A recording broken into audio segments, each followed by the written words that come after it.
Portugal, Uganda, Madagascar, Nigeria, although Nigeria is already on the L document, Barbados, Sri Lanka. That concludes the additional co-sponsors.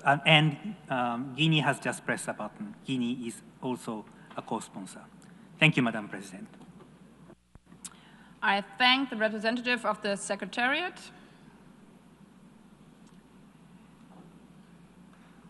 I don't see any lists. Oh, yeah, see. Before giving the floor for explanation of vote, before the vote, may I remind delegations that they are strongly urged to limit explanation of vote to 5 minutes, which should in any case not exceed 10 minutes and be made from their seats. I give the floor to the representative of the United States.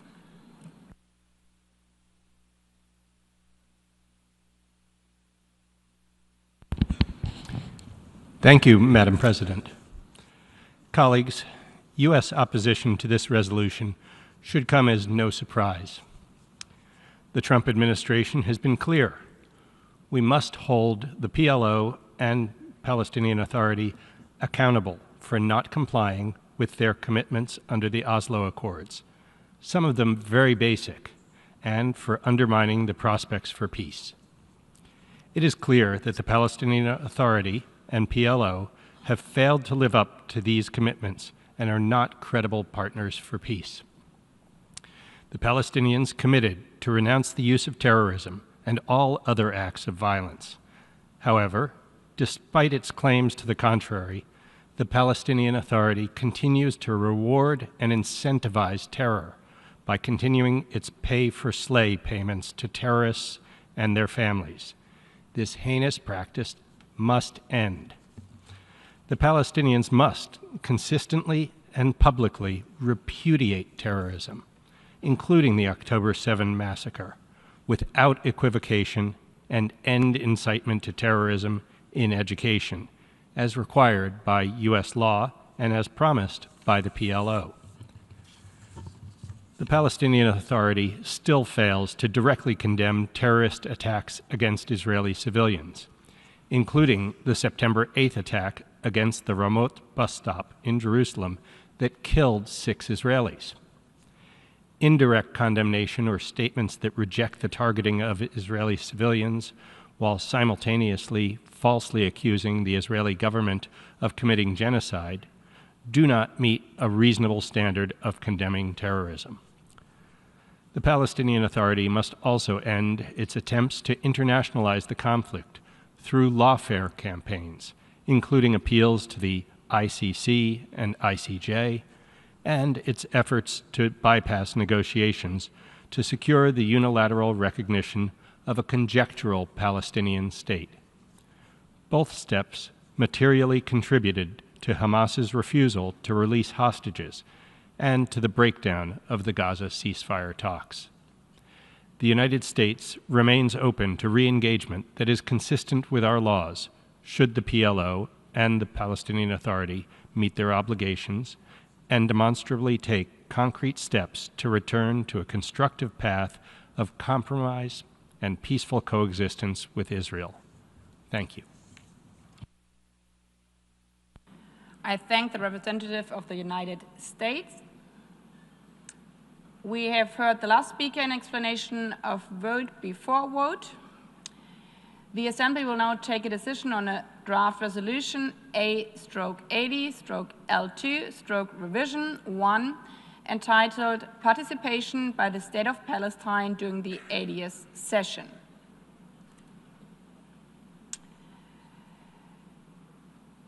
A vote is requested.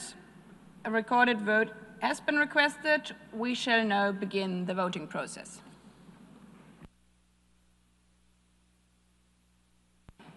Those in favor of draft resolution A/80/L2/revision 1, please signify. Those against? Abstentions? The Assembly is now voting on draft resolution A/80/L2/revision 1 entitled Participation by the State of Palestine during the 80th session. Will all delegations confirm that the votes are accurately reflected on the screen?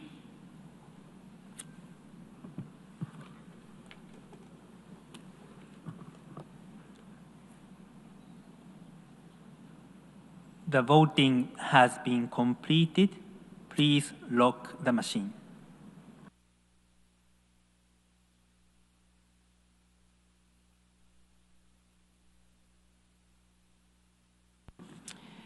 The result of the vote is as follows. In favor, 145, against 5, abstentions 6.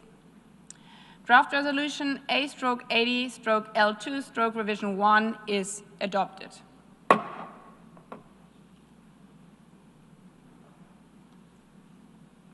Before giving the floor for explanation of vote after the vote, may I remind again delegations that they are strongly urged to limit explanations of vote to 5 minutes, which should in any case not exceed 10 minutes and be made from their seats. I give the floor to the representative of the Russian Federation.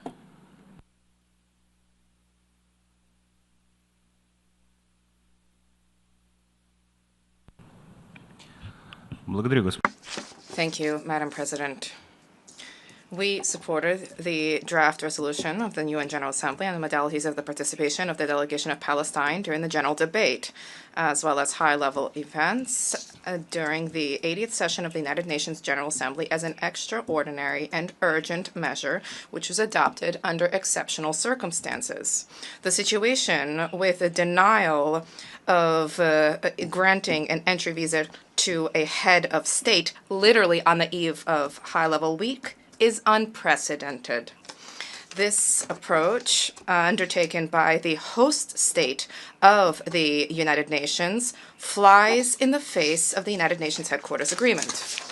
The Russian vote in favor cannot be interpreted as support for remote or hybrid working arrangements for the United Nations.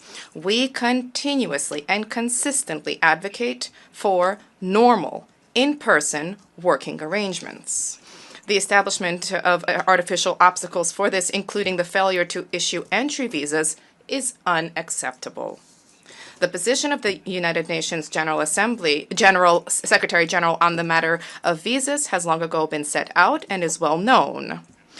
This was enshrined for the first time in 1988 during a meeting of the Committee on Host State Relations. At that point, it was emphasized that the United States has an obligation not to impose any impediments on access to UN Headquarters District for all official representatives, barring none, and to grant them visas